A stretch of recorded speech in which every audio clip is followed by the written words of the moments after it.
উপস্থিত গুম কমিশনের সদস্যবৃন্দ, মানবাধিকার সংস্থার প্রতিনিধিবৃন্দ, ভিকটিম যারা এখানে উপস্থিত আছেন বা তার পরিবারের যারা উপস্থিত আছেন, ভিকটিমের সবাইকে আসসালামু আলাইকুম। গুমের বিস্তারিত বিবরণগুলো আমরা অনেক সময় অনেকবার দিয়ে আসছি এবং প্রায় 12-13 বছর ধরে দিয়ে আসছি। আসলে নতুন করে বলার এ বিষয়ে কিছু নাই। তো গুম কমিশন কাজ করছে 1 বছর প্রায়।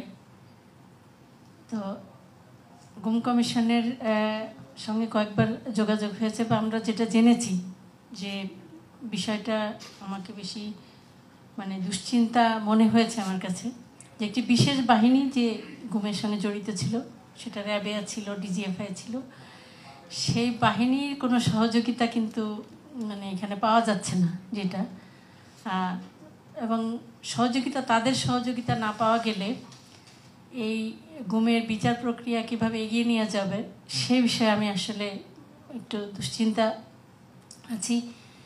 যে ওই বাহিনীকে যদি সম্পৃক্ত না করা যায় বা ওনারা যদি এই বিষয়ে কোনো ধরনের কোনো সহযোগিতা না করেন, তাহলে এই বিচার প্রক্রিয়াটা কি হবে সেটা আর কি, এই জায়গাটা থেকে উত্তরণ কিভাবে করা যায় সেটা।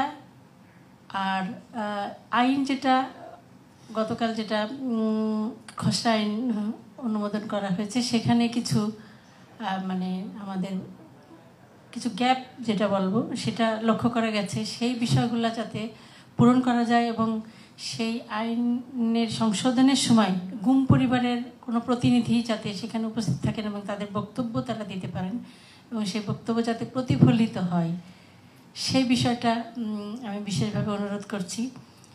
আর এর আগে গুম কমিশনের সঙ্গে যখন কথা বলেছিলাম, আমি জেনেছিলাম যে ইনহেরিটেন্স যে লটা গুম কমিশনে, সেটা জমা দেওয়া হয়েছিল এবং প্রধান উপদেষ্টার বরাবরই মাধ্যমে। কিন্তু আজকে আইন উপদেষ্টার মহোদয়ের কথা শুনে মনে হলো উনি কিছুই জানেন না বিষয়টা নিয়ে, এই বিষয়টা ওনাদের পর্যন্ত পৌঁছায়নি। আসলে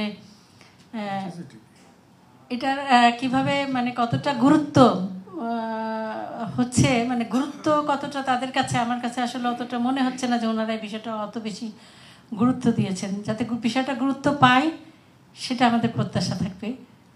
আর সবার মতো আমরাও চাইবো যে ভবিষ্যতে যেন এই গুমের কোনো সংস্কৃতি দেশে না থাকে এবং এটা দৃষ্টান্তমূলক শাস্তির ব্যবস্থা নিশ্চিত যাতে করা হয় এবং কোনো সরকার এসেই যেন সেই বিচার প্রক্রিয়াকে বাধাগ্রস্ত করতে না পারে, সেই ধরনের একটি ব্যবস্থা যেন দেশে হয়।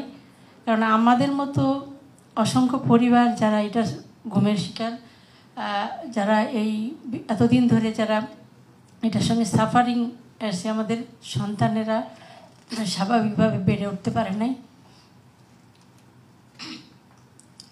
সুতরাং এই পরিস্থিতির মধ্যে যেন আর একটি পরিবারও যেন না যায় বা তাদেরকে যেতে না হয়, সেই ব্যবস্থা হোক সেটা প্রত্যাশা করি। ধন্যবাদ সবাইকে। আসসালামু আলাইকুম।